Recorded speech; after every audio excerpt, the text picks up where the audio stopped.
Hi friends, അസ്സാം വലൈക്കും, welcome back. അപ്പോൾ നമ്മൾ ഇന്നിവിടെ റെഡിയാക്കി എടുക്കുന്നത് ചിക്കൻ ടിക്ക റാപ്പർ. അപ്പോൾ നല്ല ടേസ്റ്റി ആയിട്ടുള്ളൊരു മസാല ഉണ്ട് ഇതിൻ്റെ ഉള്ളിലൊക്കെ. അപ്പോൾ അത് കഴിച്ച് നോക്കിയാലേ അറിയുള്ളൂ കേട്ടോ. അപ്പോൾ ഇതിന് ഷീറ്റിനാണെങ്കിലും ഒക്കെ നല്ല ടേസ്റ്റാണ്, നല്ല ഹെൽത്തിയുമാണ് കേട്ടോ. അപ്പോൾ ഇതെങ്ങനെ റെഡിയാക്കി എടുക്കുന്നത് നോക്കാം. അപ്പോൾ ഇതിന് വേണ്ടിയിട്ട് 400 ഗ്രാമോളം ബോൺലെസ് ചിക്കൻ എടുത്തിട്ടുണ്ട്, കുഞ്ഞു പീസുകളാക്കിയിട്ടുണ്ട് കേട്ടോ. ഇനി അതിലേക്ക് ഒരു കോഴിമുട്ടയും 1 ടേബിൾ സ്പൂണോളം കോൺഫ്ലോർ, 1.25 ടീസ്പൂണോളം മുളക് പൊടി, 1/2 ടീസ്പൂൺ മഞ്ഞൾപ്പൊടി ഇവയൊക്കെ ഇട്ട് കൊടുക്കാം.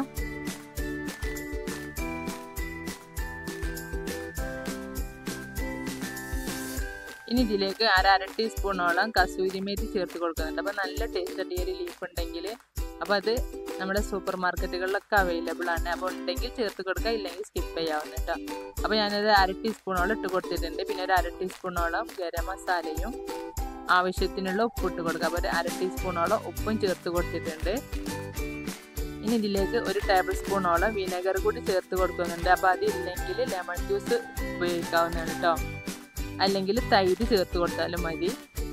ഇനി ഇതിലേക്ക് 1.5 ടേബിൾ സ്പൂണോളം ഇഞ്ചി വെളുത്തുള്ളി പേസ്റ്റ് കൂടി ചേർത്ത് കൊടുത്തിട്ട് നമുക്ക് നന്നായിട്ട് തന്നെ മിക്സ് ചെയ്ത് കൊടുക്കാം. അപ്പോൾ ഒരു 20 മുതൽ 50 മിനിറ്റോളം നമുക്കിതൊന്ന് റെസ്റ്റ് ചെയ്യാൻ വെക്കുകയാണെങ്കിൽ നമ്മുടെ ഈ ഒരു ചിക്കൻ ടിക്കൻ്റെ അതൊന്ന് ഫ്രൈ ചെയ്യുമ്പോൾ നല്ല ടേസ്റ്റാണ് കേട്ടോ. അപ്പോൾ നല്ല സ്പോഞ്ചി ആയിരിക്കും ഇതിൻ്റെ ഒരു പീസസിന്. അപ്പോൾ ഇതൊന്ന് റെസ്റ്റ് ചെയ്യാൻ വേണ്ടി മാറ്റി വെക്കാം. അപ്പോൾ ആ ഒരു സമയം കൊണ്ട് നമുക്ക് ഇതിലേക്കുള്ള ഷീറ്റിനുള്ള ബാറ്റർ റെഡിയാക്കി എടുക്കാം. അപ്പോൾ ഞാനിതൊരു മിക്സിയുടെ ജാറിലോട്ട് 2 റൂം ടെമ്പറേച്ചറിലുള്ള മുട്ട എടുത്ത് പൊട്ടിച്ച് വെച്ചിട്ടുണ്ട്. ഇനി അതിലേക്ക് 1/2 ടീസ്പൂണോളം ഉപ്പും 250 ml മെഷറിംഗ് കപ്പിന് 1.5 കപ്പോളം പാലും ചേർത്ത് കൊടുത്തിട്ടുണ്ട് കേട്ടോ. ഇനി നമുക്ക് ഇതിലേക്ക് 1.25 കപ്പോളം മൈദാമാവ് കൂടി ചേർത്ത് കൊടുത്തിട്ട് ഇത് നന്നായിട്ട് തന്നെ ബ്ലെൻഡ് ചെയ്തെടുക്കണം. അത് ഞാൻ 250 ml മെഷറിംഗ് കപ്പ് തന്നെ എടുത്തിട്ടുള്ളത്. 1.25 മുതൽ 1.5 വരെയൊക്കെ ആവാം.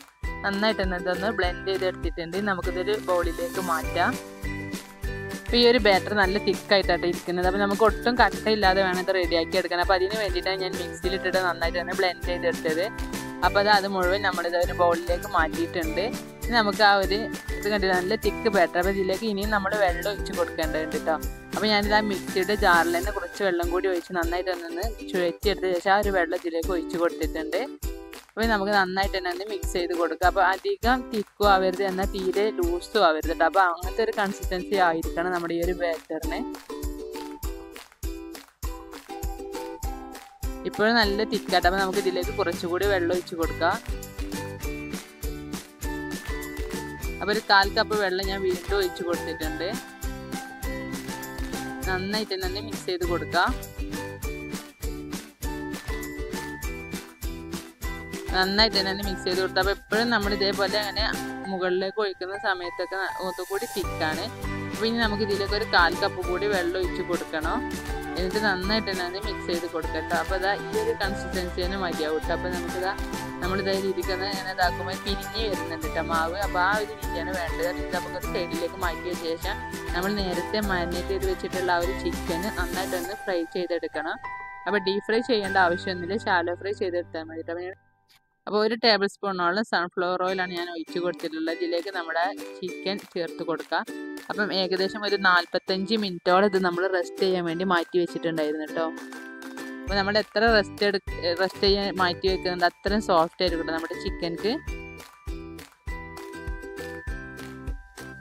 ഇതേപോലെ നന്നായിട്ട് തന്നെ ഇളക്കി കൊടുത്ത ശേഷം നമുക്കിതൊന്ന് അടച്ച് വെക്കണം.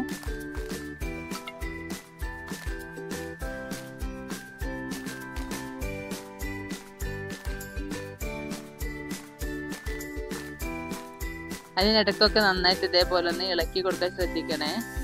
നമ്മൾ മുട്ട ചേർത്ത കാരണം തന്നെ നോൺ സ്റ്റിക്ക് പാനിലായിരിക്കും ഇത് ഫ്രൈ ചെയ്യുന്നത് എളുപ്പം, അല്ലെങ്കിൽ അടിക്കൊക്കെ പിടിക്കാൻ ചാൻസ് ഉണ്ട്. അപ്പോൾ അത് ഒന്നുകൂടി ഞാൻ നന്നായിട്ട് തന്നെ ഒന്ന് മിക്സ് ചെയ്ത് കൊടുത്തിട്ടുണ്ട്. എല്ലാം ഒന്ന് തിരിച്ചിട്ട് കൊടുത്തിട്ടുണ്ട് കേട്ടോ. ഇനി നമുക്കിത് ഒരു 5-10 മിനിറ്റോളം ഒന്ന് അടച്ച് വെക്കാം.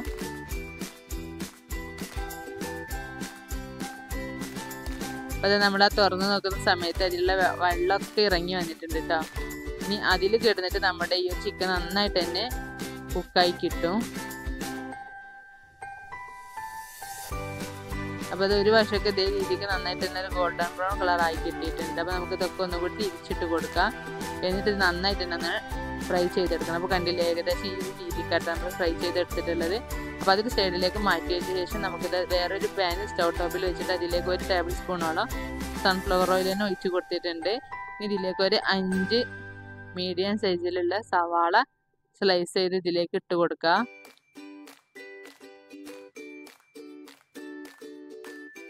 അധികം ചെറുതാക്കും വേണ്ട, എന്നാൽ കൂടുതൽ സൈസും വേണ്ട കേട്ടോ. ആ ഒരു രീതിയിലാണ് ഞാൻ കട്ട് ചെയ്തെടുത്തിട്ടുള്ളത്. അപ്പോൾ അതാ അതിലേക്ക് നമുക്ക് ആ ഒരു സവാള ഇട്ട് കൊടുത്ത ശേഷം നന്നായിട്ടൊന്ന് വഴറ്റിയെടുക്കണം.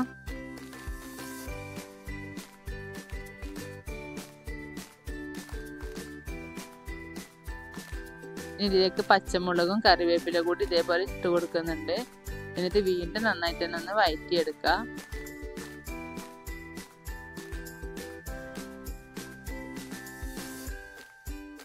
അപ്പോൾ നന്നായിട്ട് വഴന്ന് കിട്ടേണ്ട ആവശ്യമൊന്നുമില്ല. ഈ രീതിക്കാവുമ്പോൾ നമുക്ക് ഇതിലേക്ക് ഇഞ്ചി വെളുത്തുള്ളി പേസ്റ്റ് 1 ടീസ്പൂൺ ചേർത്ത് കൊടുത്തിട്ടുണ്ട്. ഇനി അതിൻ്റെ ഒരു പച്ചച്ചുവ മാറാൻ വേണ്ടി നമുക്ക് നന്നായിട്ട് തന്നെ ഇതൊന്ന് വഴറ്റിയെടുക്കണം.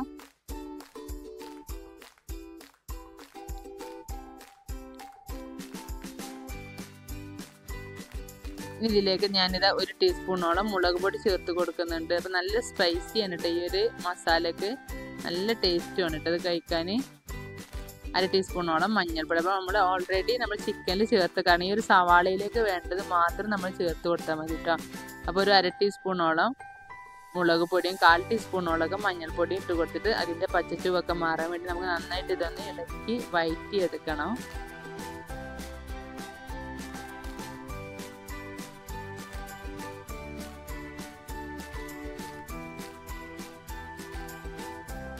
അപ്പോൾ അത് നമ്മുടെ ഈ ഒരു സവാളേൻ്റെ പച്ചച്ചുവൊക്കെ മാറിയിട്ടുണ്ട്. ഞാനിത് ഇതിലേക്ക് ഒരു 1/2 ടീസ്പൂണോളം മല്ലിപ്പൊടി കൂടി ചേർത്ത് കൊടുത്തിട്ടുണ്ട്.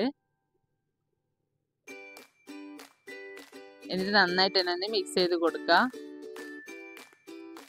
അപ്പോൾ ആ ഒരു മല്ലിപ്പൊടിയുടെ പച്ചച്ചുവ മാറാൻ വേണ്ടി നന്നായി മിക്സ് ചെയ്ത് കൊടുത്ത് അതിലേക്ക് ഒരു 1/2 ടീസ്പൂണോളം ഗരം മസാല കൂടി ചേർത്ത് കൊടുത്തിട്ടുണ്ട്. എല്ലാം കൂടി നന്നായിട്ട് തന്നെ മിക്സ് ചെയ്ത് കൊടുക്കുക. ഈ ഒരു സമയത്ത് ഞാൻ 1 ടീസ്പൂണോളം കുരുമുളക് പൊടി കൂടി ചേർത്ത് കൊടുത്തിട്ടുണ്ട്. അപ്പോൾ അധികം എരിവ് ആവശ്യമില്ലാത്തവർക്ക് അത് സ്കിപ്പ് ചെയ്യാൻ കേട്ടോ. അപ്പോൾ നമ്മൾ കുരുമുളക് പൊടി ചേർത്ത് കൊടുത്തത് പ്രത്യേക ടേസ്റ്റാണ്. ഇനി ഇതിലേക്ക് ആവശ്യത്തിനുള്ള മല്ലിയില ചേർത്ത് കൊടുക്കുക. അപ്പോൾ അതൊക്കെ ഓരോരുത്തരുടെ ഇഷ്ടത്തിനനുസരിച്ച് എടുക്കാവുന്ന കേട്ടോ. ചെറുതാക്കി തന്നെ കട്ട് ചെയ്തിട്ട് കൊടുക്കാൻ ശ്രദ്ധിക്കണേ.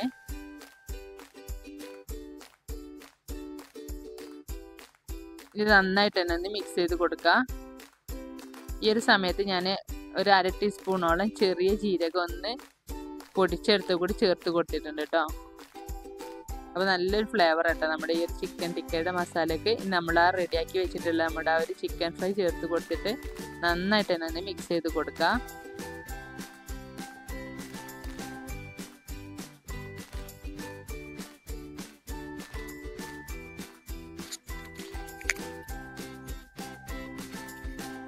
അപ്പോൾ ആ സവാളൊക്കെ നമ്മുടെ ചിക്കൻ്റെ എല്ലാ ഭാഗത്താവണ വരെ നന്നായിട്ട് തന്നെ മിക്സ് ചെയ്ത് കൊടുക്കുക. ഇനി ഇതിലേക്ക് നമ്മൾ നേരത്തെ ചേർത്തിരുന്ന അതേപോലെ തന്നെ ഒരു 3/4 ടേബിൾ സ്പൂണോളം കസൂരി മേത്തി കൂടി ചേർത്ത് കൊടുത്തിട്ടുണ്ട്.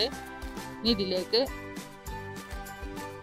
ഒരു 1/2 കപ്പോളം ചീസ് കൂടി ചേർത്ത് കൊടുക്കുക. അപ്പോൾ ഇത് ഉണ്ടെങ്കിൽ ചേർത്ത് കൊടുക്കുക, എന്തായാലും ശ്രദ്ധിക്കുക. നല്ല ടേസ്റ്റ് നമ്മുടെ ഈ ഒരു മസാലയൊക്കെ ഇത് ചേർത്ത് കൊടുക്കുകയാണെങ്കിൽ. അപ്പോൾ ഞാനിത് ചീസിൻ്റെ സ്ലൈസസ് ആണ് കേട്ടോ അതേപോലെ കട്ട് ചെയ്ത് ചേർത്ത് കൊടുത്തിട്ട്, അല്ലെങ്കിൽ മൊസറല്ല ചീസ് ചേർത്ത് കൊടുത്താലും മതി കേട്ടോ. അപ്പോൾ അതുകൂടി ചേർത്ത് നന്നായിട്ട് തന്നെ മിക്സ് ചെയ്ത് നമുക്ക് ആവശ്യത്തിനുള്ള മല്ലിയിലയും ഗരം മസാല കൂടി ചേർത്ത് കൊടുക്കുക. അങ്ങനെ നമ്മുടെ മസാല ഇവിടെ റെഡി ആയിട്ടുണ്ട്. നമുക്ക് അതിലേക്ക് വേണ്ടിയിട്ടുള്ള ഷീറ്റ് റെഡിയാക്കി എടുക്കാം. അപ്പോൾ ഞാനിത് പാൻ സ്റ്റൗ ടോപ്പിൽ വെച്ചിട്ടുണ്ട്. അപ്പോൾ അതിലേക്ക് കുറച്ചൊരു ഓയിൽ സ്പ്രെഡ് ചെയ്ത് കൊടുത്ത ശേഷം നമുക്ക് ഇതേപോലെ ഓരോ തവിയും ഇതിലേക്ക് ഒഴിച്ചു കൊടുക്കാം. ഈ ഒരു രീതിയിൽ ഒഴിച്ച ശേഷം നമുക്കിത് ജസ്റ്റ് ഒന്ന് ചുറ്റിച്ച് കൊടുത്താൽ മതി. അപ്പോൾ എല്ലാ ഭാഗത്തും ആയി കിട്ടും. അപ്പോൾ ലൂസ് ബാറ്റർ ആയതുകൊണ്ട് തന്നെ കേട്ടോ നമ്മളിങ്ങനെ ചുറ്റിച്ച് കൊടുക്കുമ്പോഴൊക്കെ ഇതേ നല്ല പെർഫെക്റ്റ് ആയി കിട്ടുന്നത്. കുറച്ച് തിക്കാണെങ്കിൽ ഒരു ക്രാക്ക് വരാനൊക്കെ ചാൻസ് ഉണ്ട് കേട്ടോ. അപ്പോൾ അത് അതൊന്ന് തിരിച്ചിട്ട് കൊടുത്തിട്ടുണ്ട്. അപ്പോൾ ഇതേപോലെ നമുക്ക് മുഴുവനും റെഡിയാക്കി എടുക്കാം. അപ്പോൾ ഒരു 5 മിനിറ്റിൻ്റെ ഉള്ളിൽ തന്നെ നമുക്കൊരു 2-3 റാപ്പ് റെഡിയാക്കി എടുക്കാൻ കഴിയും. പെട്ടെന്ന് തന്നെ നമുക്കിത് കുക്കായി കിട്ടും. അധികം തിക്കൊന്നും ഇല്ലാത്ത കാരണം തന്നെ പെട്ടെന്ന് നമുക്കിത് ചുട്ടെടുക്കാം കേട്ടോ. അപ്പോൾ ഈ ഒരു പാനൊന്നും ഇല്ലാത്തവർക്ക് നമ്മുടെ ദോശക്കല്ലിലും ചുട്ടെടുക്കാവുന്നതാണ് കേട്ടത്. അപ്പോൾ അതും നല്ല സിമ്പിളായിട്ട് തന്നെ ചെയ്തെടുക്കുക. അപ്പം ഞാനിതൊരു 6 ഷീറ്റോടെ റെഡി ആക്കിയിട്ടുണ്ട്. ഇതൊന്ന് റാപ്പ് ചെയ്യുന്നത് കാണിക്കാം. അപ്പം ഇതിൻ്റെ മുകൾ ഭാഗത്ത് നമുക്ക് നമ്മുടെ മസാല ഒന്ന് ഫില്ല് ചെയ്ത് കൊടുക്കണം. അപ്പം ഇതിന് വേണ്ടിയിട്ട് ഞാൻ എൻ്റെ മധ്യഭാഗത്ത് ഇതേപോലെ ഇട്ട് കൊടുക്കുകയാണ്. അപ്പോൾ നമ്മളിത് ചതുരത്തിലാണ് കേട്ടോ മടക്കി എടുക്കുന്നത്. അപ്പോൾ അതുകൊണ്ട് തന്നെ മുകൾ ഭാഗത്ത് ജസ്റ്റ് ഒന്ന് ഇതേപോലെ ഒന്ന് പരത്തി കൊടുക്കാം. ഇനി ഞാനിതൊന്ന് റാപ്പ് ചെയ്യുന്നത് കാണിക്കട്ടെ. അപ്പോൾ അതാ ഒരു ഭാഗം നമ്മൾ ഇതിൻ്റെ മുകളിലേക്ക് വെച്ച് കൊടുക്കുക. അതിൻ്റെ അതേ ഓപ്പോസിറ്റ് സൈഡ് ഭാഗം അതിൻ്റെ ഈ ഒരു ഇതിൻ്റെ മുകളിലേക്കും വെച്ച് കൊടുത്ത് ജസ്റ്റ് ഒന്ന് പ്രസ് ചെയ്ത് കൊടുക്കട്ടോ. എന്നിട്ട് നമ്മുടെ ഈ ഒരു റാപ്പ് റെഡിയാക്കി എടുത്ത് വെച്ചിട്ടുള്ള നമ്മുടെ ആ ഒരു ബാറ്റർ ഇതിൻ്റെ മുകൾ ഭാഗത്ത് ഒന്ന് സ്പ്രെഡ് ചെയ്ത് കൊടുക്കണം കേട്ടോ. അപ്പോൾ അതാ ദോശക്കല്ലിൽ ഞാൻ ചുട്ടെടുക്കുന്നുണ്ട്. അപ്പോൾ അതാ ഇതേപോലെ ആ ഒരു മാവ് തന്നെയാണ് ഇട്ടത്. ഇതിൻ്റെ മുകൾ ഭാഗത്ത് ജസ്റ്റ് ഒന്ന് ഇതേപോലെ ഒന്ന് സ്പ്രെഡ് ചെയ്ത് കൊടുത്ത ശേഷം നമുക്കിതൊന്നും കൂടി റാപ്പ് ചെയ്യാം. അപ്പോൾ നന്നായിട്ട് ഒട്ടിക്കിട്ടും കേട്ടോ ഇങ്ങനെ ചെയ്യുകയാണെങ്കിൽ. അപ്പോൾ അതാ അതും റെഡിയാക്കിയിട്ടുണ്ട്. അപ്പോൾ അതൊരു ബോക്സ് രൂപത്തിലായിട്ടുണ്ട് കേട്ടോ നമ്മുടെ ഈ ഒരു സ്നാക്സ്. ഇനി നമുക്കിതൊക്കെ ഒരു ബൗളിലേക്ക് മാറ്റാം. ഇനി ഇതാ ആ ഒരു ദോശക്കല്ലിൽ തന്നെ ഞാൻ ഒന്നുകൂടി ഓയിലൊന്ന് സ്പ്രെഡ് ചെയ്ത് കൊടുത്ത ശേഷം ഇത് നമുക്കിതൊന്ന് ഫ്രൈ ചെയ്തെടുക്കണം കേട്ടോ. അപ്പോൾ ഷാലോ ഫ്രൈ ചെയ്തെടുക്കണം.